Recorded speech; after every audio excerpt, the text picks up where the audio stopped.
That summer had the kind of heaviness that clung to the skin. The air felt still, like the whole world had slowed down and forgotten how to move. I spent most of my days in silence, buried in the safety of routines that didn't ask much of me. Ever since my parents split, the house had grown quieter in ways I couldn't quite explain, like its very walls had absorbed the tension and decided to hold their breath. Mom worked long shifts and often came home too tired to speak. I didn't mind the quiet. I had learned to live in it, like learning to walk in the dark. Then one morning, the silence broke. I heard unfamiliar footsteps in the hallway, and the low scrape of something heavy being dragged across the floor. A few minutes later, a bag dropped onto the tile. That's when I first realized he was here. Rick. My mom's half-brother. My step-uncle, technically, though I had never called him that, not even in my thoughts.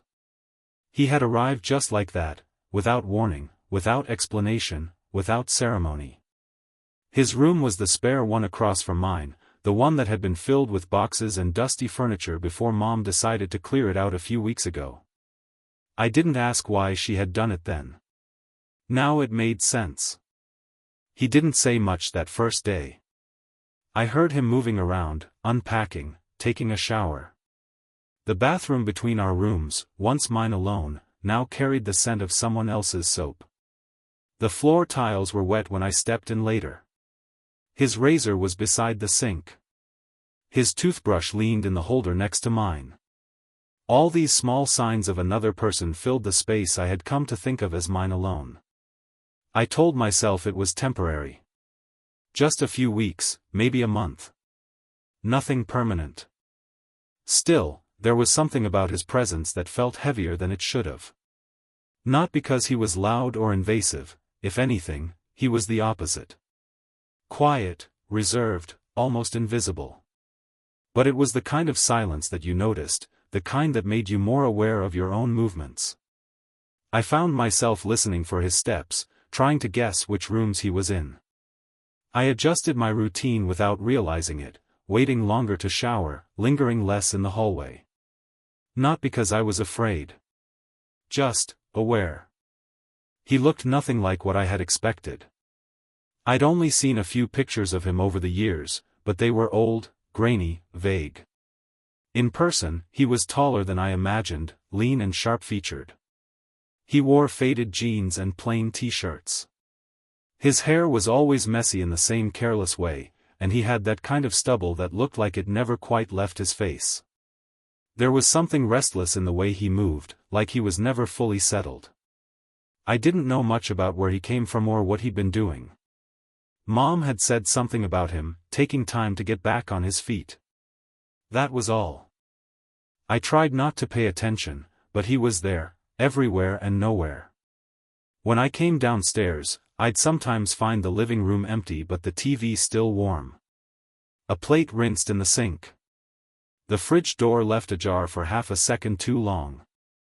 He wasn't trying to hide, but he wasn't exactly present either.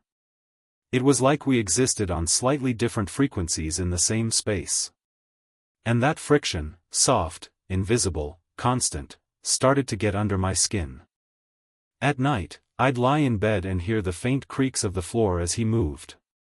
Our rooms were across from each other, and even with the doors closed, the sounds traveled. Sometimes it was the soft thud of a drawer opening. Sometimes the faint hum of music through the wall. Once, I heard him cough, just once, sharp and sudden, and I froze like the sound had been meant for me. I didn't understand why I was so alert, so tuned in. It didn't make sense. He was just another adult in the house. Just a guest. But the house had changed since he arrived. Or maybe I had. The corners felt different, the air denser. I found myself walking more quietly, as if not to disturb something fragile. I didn't know what I was adjusting to. I just knew that I was. Everything felt like it had a second meaning, a look, a pause, a door left half closed. He didn't invade my space, but his presence reshaped it. Mom acted like everything was normal. She seemed relieved, actually, like having Rick around took some weight off her shoulders. I heard her laughing with him in the kitchen once, a short, relaxed kind of laugh I hadn't heard in months. Maybe she felt safer with him around, or maybe it was just that she didn't feel as alone. I didn't ask. I didn't want to make it more real. Some nights I would wake up and forget, for just a moment, that he was there. I'd walk into the hallway and find myself hesitating at the sight of his closed door. Just a rectangle of wood, nothing special, but now it marked a boundary. A border. On the other side was a man I barely knew, sharing our bathroom, eating from our fridge, breathing the same air. And I felt something coil inside me when I thought about it too much. Not anger. Not fear. Just, something unsettled. I didn't talk about it. There wasn't anything to talk about. He hadn't done anything wrong. He was polite. Clean. Respectful. There was no reason for me to feel off balance. No reason to watch him from the corner of my eye when he crossed the hallway. No reason to wonder how long he stayed in the shower or what music he played behind closed doors. But I did. That first week felt like an extended pause, like we were waiting for something to shift. I spent hours in my room, pretending to focus on schoolwork or scrolling mindlessly through my phone. But always, somewhere in the background, I was listening. For the bathroom door. For his steps on the stairs. For the low creak of his bed frame in the middle of the night. I wasn't sure what I was hoping to hear. I only knew I couldn't tune it out. It wasn't that he was doing anything wrong. It was just that he was there, and somehow, that was enough to change everything. I didn't know what was coming, or even if anything was coming. But I felt it. In the quiet. In the stillness. In the way I held my breath when I passed by his door. Something had begun. Something I didn't have words for yet. It started with the heat. That suffocating, restless kind of heat that clings to your skin and settles into the walls like it's trying to live there. My room felt like an oven, the fan doing little more than pushing warm air in slow circles above me. The sheets were damp against my legs, my shirt clinging to my back with sweat I hadn't even realized was there. It was past midnight, maybe later. The digital clock on my nightstand blinked with faint red light, but I didn't check it. Time didn't feel real in that moment. What felt real was the weight pressing against my chest, the mixture of heat and something I couldn't name. I got up, not really knowing why. Maybe it was the thirst, or maybe I just needed to feel movement, feel the floor beneath my feet instead of being stuck in bed with my thoughts. The hallway outside my room was dark, except for the faint glow of a streetlight pushing its way through the blinds. The shadows on the floor stretched long and strange, bending at awkward angles. Everything was quiet, the kind of quiet that makes every creak of the floorboards sound like a shout. As I moved toward the kitchen, something pulled my attention to the left. It wasn't a sound. It was the light, a thin strip of it spilling into the hallway from a door that wasn't fully shut. Rick's door. I stopped walking before my mind could even catch up. The door had always been closed at night. Always. But now, it was open just a sliver, enough for that warm glow to slice across the hallway and land at my feet like a silent invitation. I told myself to keep walking. To respect the boundary. To get water and go back to bed and pretend I never saw it. But I didn't. My body didn't listen. I stood there, still as stone, my heart thudding in my ears, not because I was afraid, but because I was suddenly too aware. Of everything. The air, the silence, the fact that this sliver of light was revealing something I was never supposed to see. My eyes shifted. Not by choice. By instinct. Through the narrow gap, I could make out part of the room. The bed, the edge of a dresser, the lamp casting soft yellow light across the space. It was the kind of light that felt lived in, dim, quiet, warm. Not harsh like overhead bulbs. It touched the room gently, like it belonged there. And in that light, I saw him. He was sitting at the edge of the bed, shirtless, his head bent low like he was looking at something in his hands. One arm rested on his knee, the other hung loosely by his side. The light from the phone in his hand illuminated his face from below, giving his features a kind of sculpted sharpness that didn't exist in daylight. His lips were parted, but I couldn't tell if he was breathing through his mouth or simply lost in thought. His shoulders moved slowly, rhythmically, as if each breath was deliberate. There was a kind of stillness to him, but not the peaceful kind. It felt like the kind of stillness that comes when you're trying not to move, trying not to feel too much at once. I didn't move. I didn't breathe. I just watched. I hated that I was watching. But I couldn't look away. There was something almost sacred about it, not in a holy sense, but in the way people mean when they talk about a moment being too private, too intimate to witness. I knew I shouldn't be seeing this. I knew that the longer I stood there, the harder it would be to forget. But the room, the lighting, the posture of his body, it all felt heavy with something I didn't understand but deeply recognized.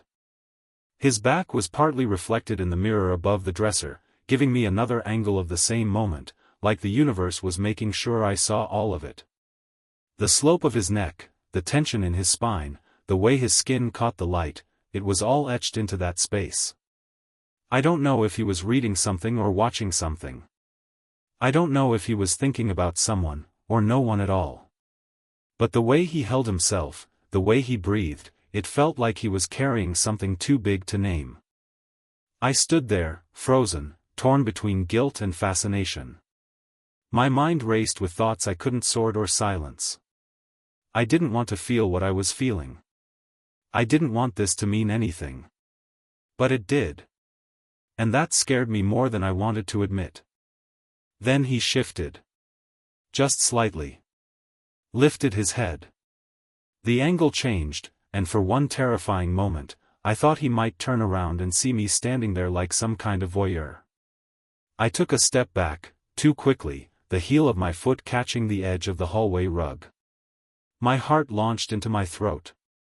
But the door didn't open further, and he didn't move again. I stood against the wall, out of view, my chest rising and falling like I had just run a mile. My skin buzzed with adrenaline, my mouth dry. I told myself to go to the kitchen. To do something normal. Anything normal.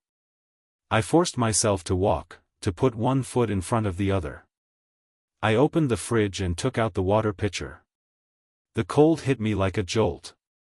I drank straight from the spout, not caring about manners or noise, just trying to ground myself.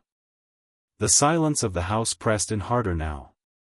It felt like I had disturbed something I wasn't meant to touch, like I had entered a space not meant for me. But I also couldn't shake the feeling that I had seen something real.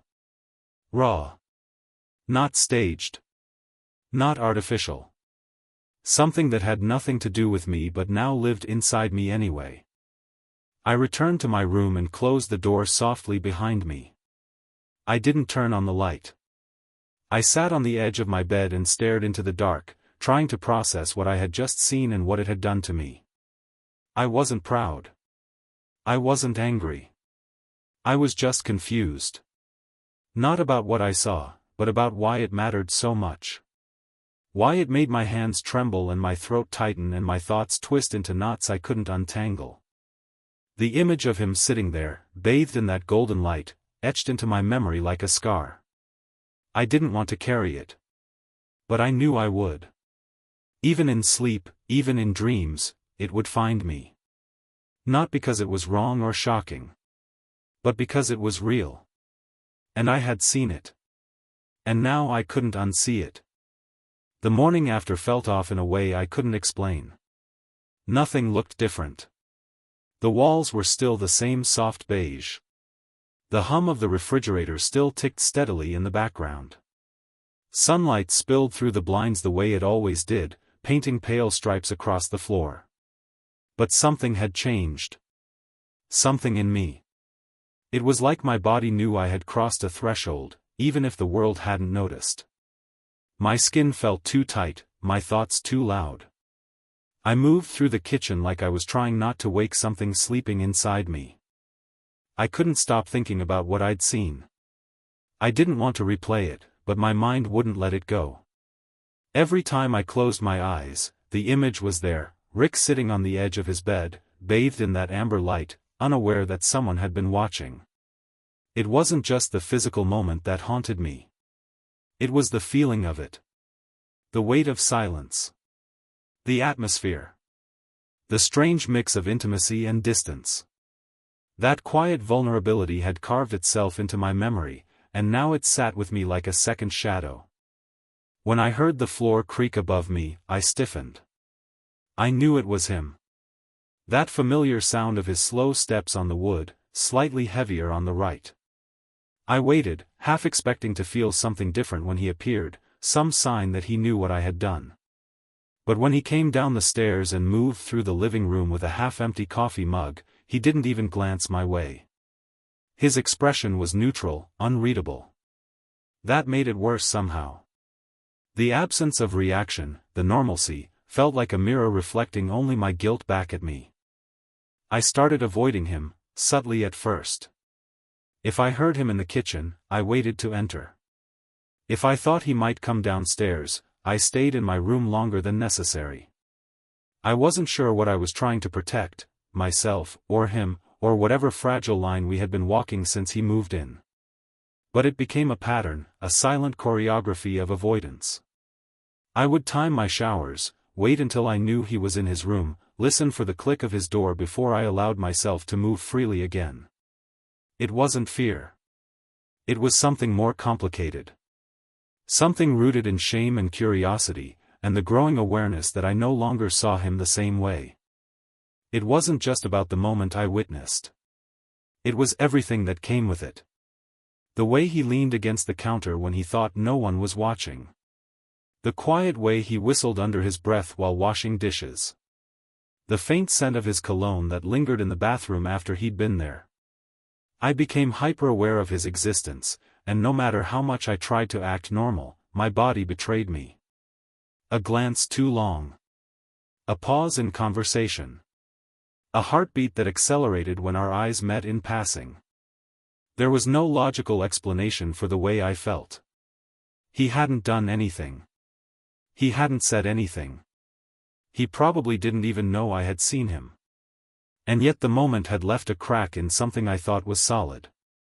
I started to question myself. Not just what I had seen, but what it meant that I couldn't stop thinking about it.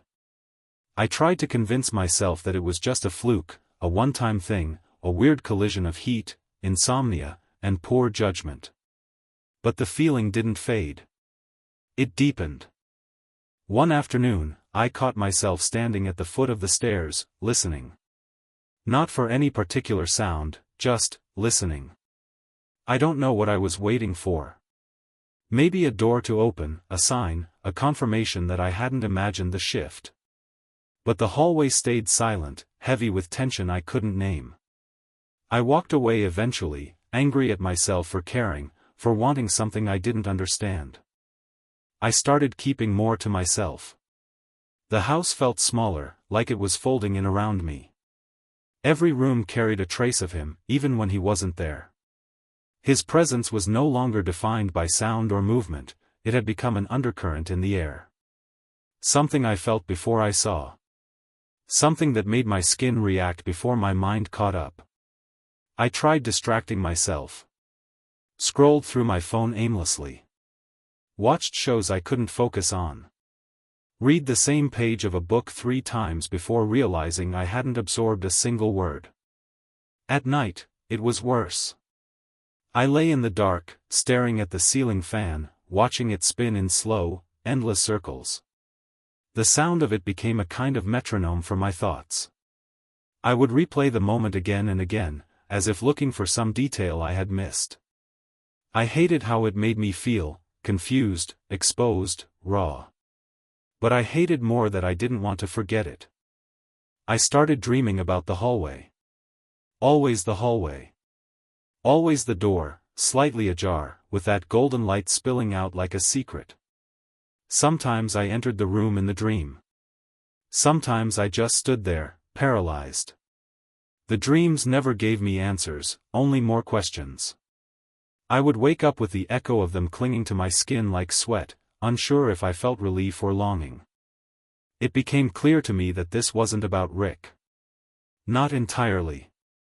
It was about something in me that had been shaken loose. Something I had been keeping at a distance, safely behind layers of normalcy and routine. That night, that moment, had pierced straight through those layers. And now I couldn't rebuild them. Not yet. I didn't talk to anyone about it. How could I? What would I even say? That I had seen something I wasn't supposed to? That it had changed me in a way I didn't ask for?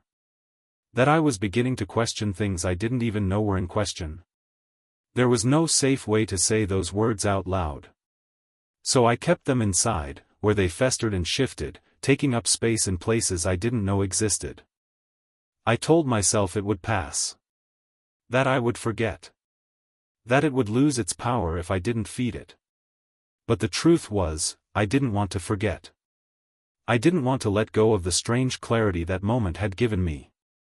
Because in the silence that followed, I had started to hear something I'd been ignoring for a long time, myself.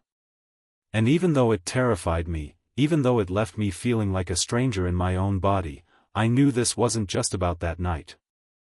It was about everything I had never dared to ask. And now, it was too late to unask it. It happened again. Not the same way, not with the same lighting or silence, but enough to split something wide open inside me. The day had been long and slow, filled with the kind of unbearable summer heat that made everything feel still and fragile. I had stayed in my room most of the time, blinds drawn halfway, the fan buzzing softly in the background, trying to lose myself in distractions that didn't hold. Every hour passed like a question I didn't know how to answer. Mom wasn't home. She had gone to visit a friend out of town for the weekend, and Rick and I were the only ones in the house. I told myself it didn't matter. I told myself there was no reason to feel different. But I did. Every minute that passed without her presence felt like the house was revealing another layer of itself. The silence between us became louder. The shared walls felt thinner. The space between our doors felt charged in a way I couldn't define. That evening, I heard the shower running. The sound carried down the hallway with a familiar rhythm, steady and unhurried. I waited. I always waited. It had become a habit I didn't want to acknowledge. I waited until the water stopped, until the pipes creaked and the steam began to seep into the hallway air. Then I opened my door, pretending I had somewhere to go, pretending this was just another ordinary moment. But the door across the hall wasn't fully closed. It was open again. Just a little. Not wide enough to be intentional, but not shut either. I didn't mean to stop. My feet did it for me. My body moved before my thoughts could catch up. I stood there, the air around me thick with heat and something heavier, something that came from within. Through the crack, I saw him. He was lying on his bed, a towel slung across the footboard, his bare chest rising and falling in the dim light of a lamp on the nightstand. His arm was bent behind his head, the other resting low on his abdomen. The blanket covered him from the waist down, but it was clear he wasn't wearing much beneath it, if anything at all. His face was turned slightly to the side, eyes closed, lips parted just enough to suggest a sigh.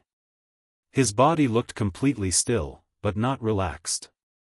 There was a tension in the way his hand rested on his stomach, in the angle of his hips beneath the sheet. Like he was waiting for something, or caught between sleep and thought. Then his hand moved. Slowly. Deliberately. Not dramatic, not performative. Just a shift. But the kind of shift that told me more than I was ready to know. His fingers slipped below the blanket, disappearing beneath the soft folds of fabric. His other arm tensed slightly, his jaw clenched, and his body gave a near imperceptible twitch. It wasn't loud or obscene. It wasn't vulgar. It was quiet. Real. Unfiltered. And I shouldn't have been watching it. But I did. I stood there, not breathing, not blinking. My heart hammered in my chest, fast and loud, like it was trying to knock me out of my own body. I knew I had to look away. I knew I had to move. But I couldn't. My feet were rooted. My skin felt flushed, my hands clammy, my mouth dry. The longer I stood there, the more I felt something unraveling in me, something that had been wound too tightly for too long. It wasn't about what he was doing. It was about the intimacy of the moment. The rawness. The complete absence of anything performative. This wasn't something meant for anyone else's eyes. It was private. Honest. And that's what made it unbearable. And captivating. He wasn't trying to be seen, and yet I had seen him, again, and this time, there was no denying what it stirred in me. Eventually, I backed away, slowly, carefully. I didn't turn around until I was a few steps down the hallway. Then I walked to the bathroom, heart still racing, and shut the door behind me. I didn't turn on the light. I just leaned against the sink, letting the cold porcelain steady me. I closed my eyes and tried to breathe. In. Out. In. Out. But the image burned behind my eyelids. Every detail. Every breath. Every line of his body under that dim light. I couldn't make it go away. I couldn't make myself forget. Later, when I returned to my room, I didn't turn on the lamp. I lay on my bed in the dark, staring at the ceiling, letting the shadows stretch across my chest like vines. My body felt strange. Like it didn't belong to me anymore. Like something inside had changed shape and I couldn't fit back into who I was before. There was no noise from his room. No creaks, no footsteps, no doors. But I felt him. I felt the memory of him, alive and pulsing in the space between our rooms. I couldn't shake the feeling that something had shifted, not just in the air, but in me. This wasn't a moment I could pretend didn't happen. This wasn't something I could explain away with heat or chance or curiosity. It was real. It had weight. It had direction. I didn't know what to do with that. I didn't know what it made me. I only knew that there was a before, and now there was an after. And I had just stepped into it. The days that followed felt like walking through water. Everything around me moved, but I moved slower, heavier, as if some unseen weight was pressing against my skin from all sides. My senses were dulled and sharpened at the same time.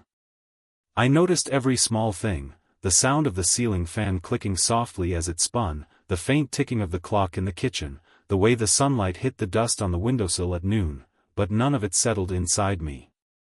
I was too full of something else, something I couldn't name, and it left no room for anything else to make sense. I started building a routine around silence. I waited until I heard his footsteps fade before entering the hallway. I timed my bathroom visits, paused at the top of the stairs if I heard him below. I acted like I wasn't avoiding him, even though I was. I told myself it was better this way, that things would return to normal if I just gave them time. But time wasn't healing anything.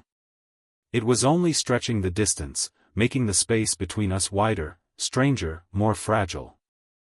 I thought about that night constantly, not because I wanted to, but because it wouldn't let go of me. It repeated in my mind like a film stuck on a loop, the light in the room, the tension in his body, the motion, the stillness afterward. I hated how clearly I remembered every detail, how easily it rose to the surface with the smallest trigger. A sound. A smell. The soft creak of his bed through the wall. I tried to erase it with distractions, endless scrolling, muted movies playing in the background, music with no lyrics. But none of it worked. The memory had rooted itself too deeply. He was quiet too. We moved around each other like we were in a delicate glass structure, afraid to breathe too hard in case something cracked. He didn't knock on my door. He didn't ask how I was. He didn't do anything out of the ordinary, and that's what made it worse. His normal behavior felt like a reminder that everything was in my head. That he hadn't changed, only I had. Or maybe he had too. I didn't know. I didn't have the courage to find out. Sometimes I wondered if he knew. Not just what I'd seen, but how I felt.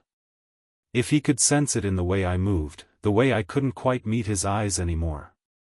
I thought about the way our shoulders almost touched when we passed in the hallway. I thought about how he didn't linger in the kitchen when I was there, how he sometimes closed his door more tightly than usual. All of it felt like code. A language made of glances, silences, pauses. And I didn't know how to speak it, but I understood it. I spent a lot of time in my room. Lying on my bed. Listening. Thinking. Staring at the ceiling and wondering who I was now. I didn't recognize myself in the mirror anymore. My face looked the same, but the expression wasn't mine. There was something heavier in my eyes. A question I hadn't answered yet. A door I had opened and couldn't close. The heat didn't help. It stuck to my skin, made it hard to breathe, hard to sleep. I tossed and turned at night, the sheets tangled around my legs, my mind racing in the dark. I kept waiting for something to shift again. A sound in the hallway. A voice. A moment. But nothing came. Only more silence. Only the same uneasy rhythm of a house caught in a pause between what was and what might be. I started going outside more. Sitting on the back steps in the evening, when the air was a little cooler and the cicadas were so loud they drowned out my thoughts. I liked the feeling of the wooden steps beneath me, warm from the sun, solid and real. I watched the shadows stretch across the yard. I watched the neighbor's cat slink through the bushes. I watched everything and nothing, just to keep from watching myself. Sometimes I wondered if I had imagined it all. If the tension I felt was just a trick of the mind. If the look in his eyes, the shift in his breathing, the stillness in that room had all been projections of my own confusion. But the memory was too sharp. Too vivid. Too alive. And the way my body reacted to it, then and now, was too real to ignore. I didn't know what I wanted from him. I didn't know if I wanted acknowledgement, apology, or just a sign that I wasn't alone in whatever this was. I wasn't even sure if this was about him anymore, or about me.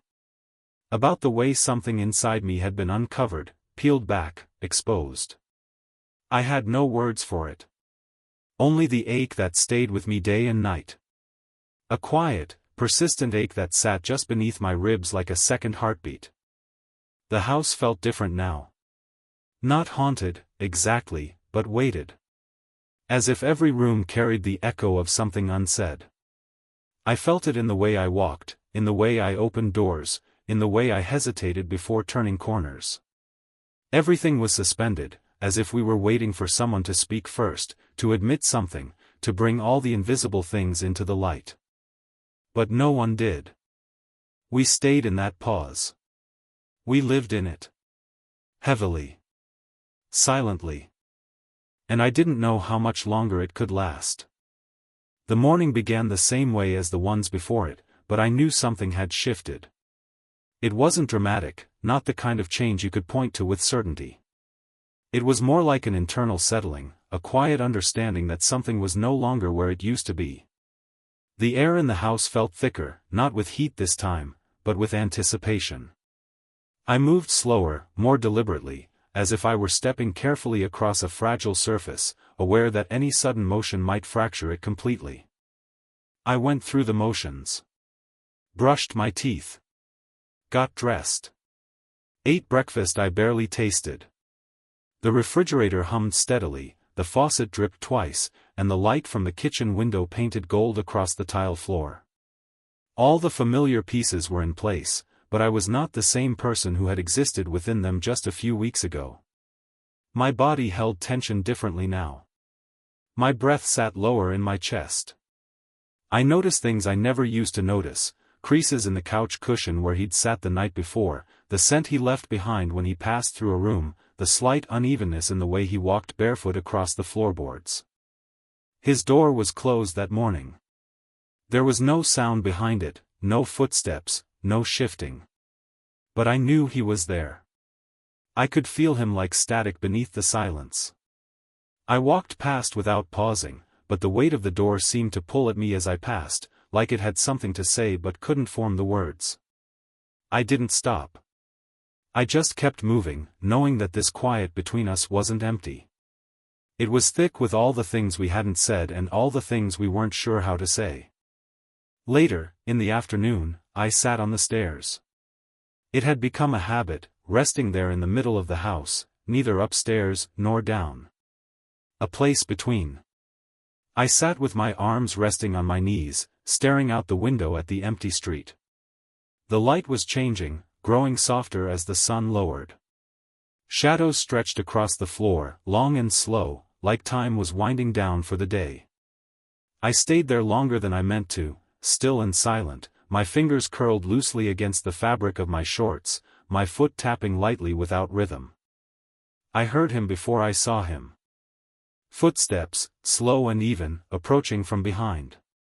Not hurried, not loud. Just present. I didn't turn around. I didn't have to. I felt him pause at the top of the stairs, just above me. I could sense his gaze resting on me, just for a moment, before he continued down. As he passed, his hand grazed the wooden banister, and his fingers brushed against the edge near mine. Not a touch, not quite, but the nearness of it sent a ripple through my spine. A moment passed. Then he was gone, into the kitchen, into the next room, somewhere else. But I stayed. I sat there long after the moment ended, staring ahead, my chest tight with something I didn't understand but couldn't ignore. There was no dramatic realization, no sudden clarity. Just the quiet recognition that whatever we were doing, this dance of silence, this orbit around one another, was not without intention. It was careful. Measured. Muted, but not meaningless. As evening fell, the house darkened in that soft, familiar way it always did, slowly and gently.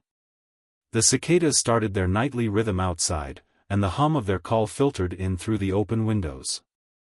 I found myself on the back porch again, arms resting on my knees, staring at the dim outline of the fence and the sky melting from orange into deep blue. The air was cooler now, but my skin still held the warmth of the day. The boards beneath me creaked softly as I shifted, and the silence pressed in again, not with dread, but with expectancy. I heard the door open behind me. I didn't turn. He stepped out, footsteps light, the door clicking shut behind him with that soft, familiar sound.